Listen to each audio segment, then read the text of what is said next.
आपका चुनावी मैनिफेस्टो में क्या था, आप उस पर पहल करिए और यथाशीघ्र सबसे पहले यहाँ स्थानीय नीति 1932 के आधार पर स्थानीय नीति आप तय करिए। जब तक ये सरकार 1932 के आधार पर खतियानी स्थानीय नीति नहीं बनाती है और खतियानी आधार पर नियोजन नीति नहीं बनाती है, तब तक मैं घर वापस आने वाला नहीं हूँ।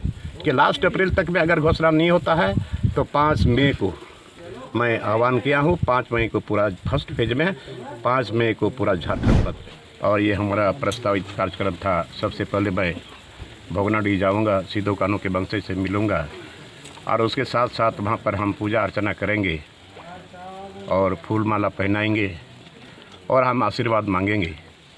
और इसी के लिए आज हम यहाँ आए हुए हैं।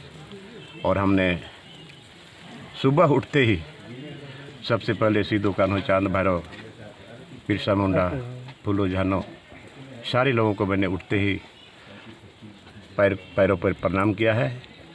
और इसके बाद अब मैं यहाँ आया हूँ और मैं ये भी घोषणा किया हूँ, जब तक ये सरकार 1932 के आधार पर खतियानी स्थानीय नीति नहीं बनाती है और खतियानी आधार पर नियोजन नीति नहीं बनाती है, तब तक मैं घर वापस आने वाला नहीं हूँ। और आज पाकुड़ में प्रोग्राम है, इसके बाद हम छोटानागपुर जा रहे हैं, फिर वहाँ से कोल्हान भी जाएंगे, कार्यक्रम तय है। और दौरा करते रहेंगे हम, चाहे गांव में हो, चाहे पंचायत स्तर में हो, चाहे प्रखंड स्तर में हो, चाहे जिला स्तर में हो, पूरे झारखंड प्रदेश का मैं दौरा करूंगा। और जब तक ये सरकार स्थानीय नीति नहीं बनाती है, खतियानी आधारित नियोजन नीति नहीं बनाती है, एसपीटी एक्ट, CNT एक्ट को सख्ती से लागू नहीं करती है और पैसा एक्ट को का अभी तक उसका कोई नियमावली नहीं बना है, जिसके चलते वो अभी प्रभावी नहीं है, उसका भी हमने मांग किया है कि पैसा एक्ट को भी लागू किया जाए।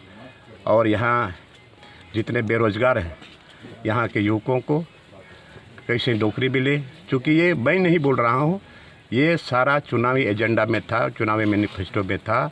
और मेरा आग्रह होगा सरकार से, आपका चुनावी मैनिफेस्टो में क्या था, आप उस पर पहल करिए और यथाशीघ्र सबसे पहले यहाँ स्थानीय नीति 1932 के आधार पर स्थानीय नीति आप तय करिए, घोषणा करिए और इसके साथ साथ खतियानी आधारित नियोजन नीति भी घोषणा करिए।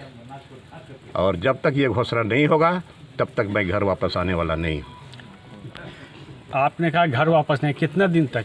जब तक ये घोषणा नहीं होगा तब तक हम नहीं आएंगे। सरकार अगर इसे 2 साल तक लागू नहीं, 2 साल तक अल्टीमेटम हमने दिया है कि लास्ट अप्रैल तक में अगर घोषणा नहीं होता है तो 5 मई को मैं आह्वान किया हूँ। 5 मई को पूरा फर्स्ट फेज में, 5 मई को पूरा झारखंड बंद रहेगा।